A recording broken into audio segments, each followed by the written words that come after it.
there was a customer satisfaction survey, and there are two possible outcomes, 1 or 0. And the result of the survey was 30%, only 30% were satisfied. And we are going to calculate the variance of the random variable x. Okay? So to calculate the variance, we are going to follow first. Probability distribution table is what we are going to do first. And then we are going to calculate the mean from the probability distribution table. And then we will calculate deviation and squared deviation, right? And finally, the mean of the squared deviation is the variance. That's how we are going to calculate the variance in here. Okay, let me then make a probability distribution table, which is simple because the outcome x has only two possible outcomes, 1 or 0, satisfied or not. And their probabilities are 30% and then obviously 70%. Okay, and that's the first step. And the mean, to calculate the mean, we are going to calculate probability weighted outcomes, right? So 1 times 0.3 is 0.3. 0 times 0.7 is 0. Okay, as a result, if you add them, then 0.3 is the mean. This is how we calculate the mean.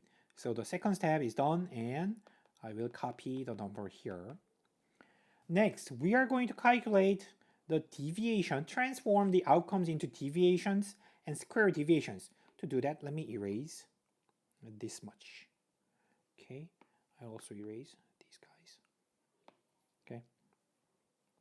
So we are going to subtract the mean from the outcomes 1 and 0. So 1 minus 0.3 is 0.7 and 0 minus 0.3 is minus 0.3.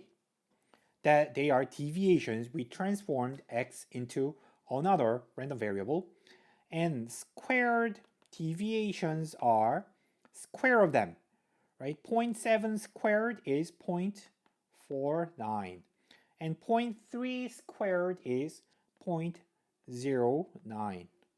Okay, we square them, and then we are going to calculate probability weighted squared deviations, right? Multiply probability to square deviations. 0.3 times 0.49 is 0.147.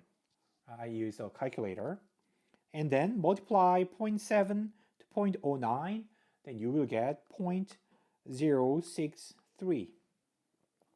So these are probability weighted square deviations. So their mean is the sum, which is 0.21. This is variance of x.